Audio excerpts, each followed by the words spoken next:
through the ongoing process of reflection.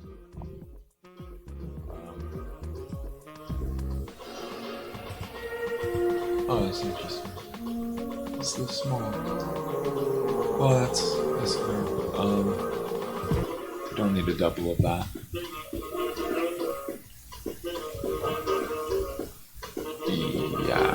Yeah, okay.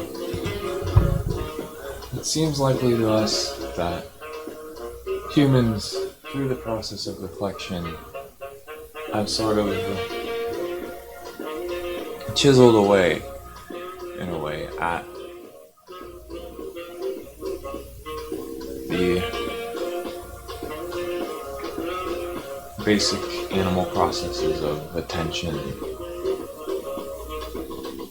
integration, decision making, and other forms of expression.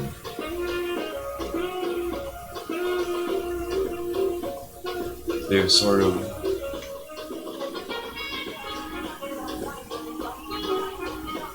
found certain grooves within it, and then through greatly repeated reflection, expression to each other and to themselves, communication between, they have worn in these grooves very deep to the point where, as a group, they have this very, at this point, very efficient way of having ideas and then manifesting, expressing or manifesting them.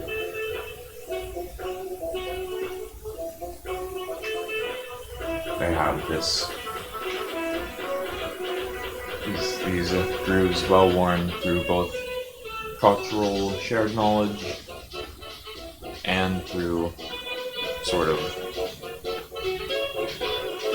what you might call collective unconscious, shared sort of intuitive space, and as well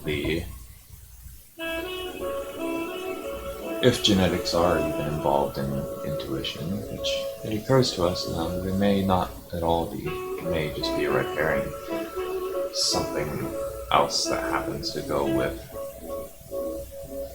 species to species. But the whole form of a creature informs the intuition and perhaps draws from a common well, but that's a tangent.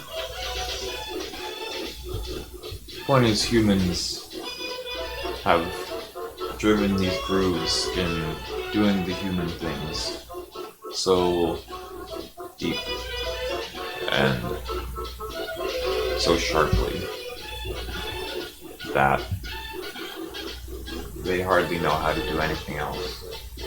They're really, really good at doing the particular human thing, but they also feel really alienated from other forms of nature.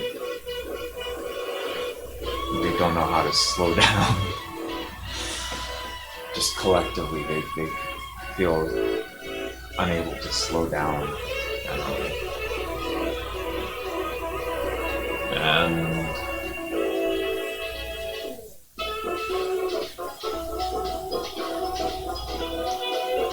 these are definitely gifts that they have. The human perspective is a gift, but it is a gift in the same way that all perspective is a gift. The human way of life is a gift, but it is a gift in the way that every way of life is a gift. And to us, it feels humans are more in the business of imposing their way and their perspective onto other forms, other beings, other creatures, rather than sharing their gifts, sharing their perspective, sharing their ways in such a way that other creatures can, take or leave what they like from it. They're not forced into or out of any of it. They're not sort of shunted along through it. They can live within it. It's a space where they feel free. That is a kind of humanity that we can very easily envision because we spend a lot of time trying to envision such a thing, and also because we have long felt a sort of deep pulling in our hearts towards something in that general direction at the very least. Perhaps have a deep connection with that vision ourselves. But it seems that other humans don't even really consider that, haven't even really started to look in that space of possibilities. And, we trust the general,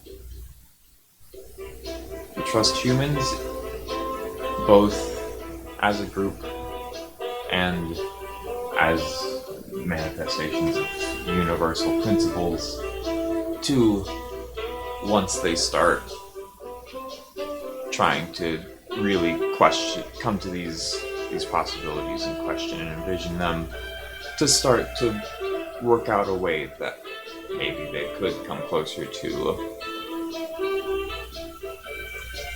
a kind of sharing of their gifts and their perspective, rather than either imposing it onto others or insisting that others be excluded from it.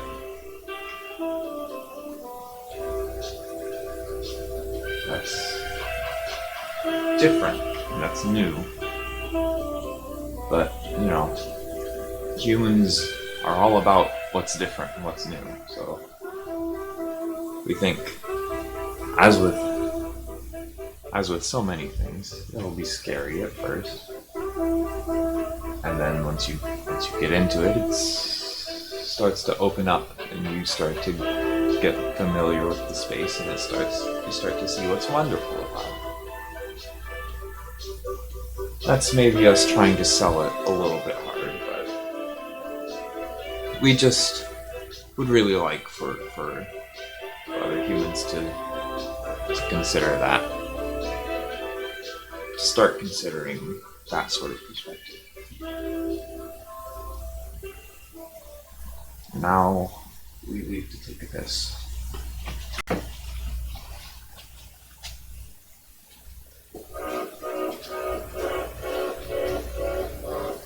I've been putting it off for too long. Via a ramble.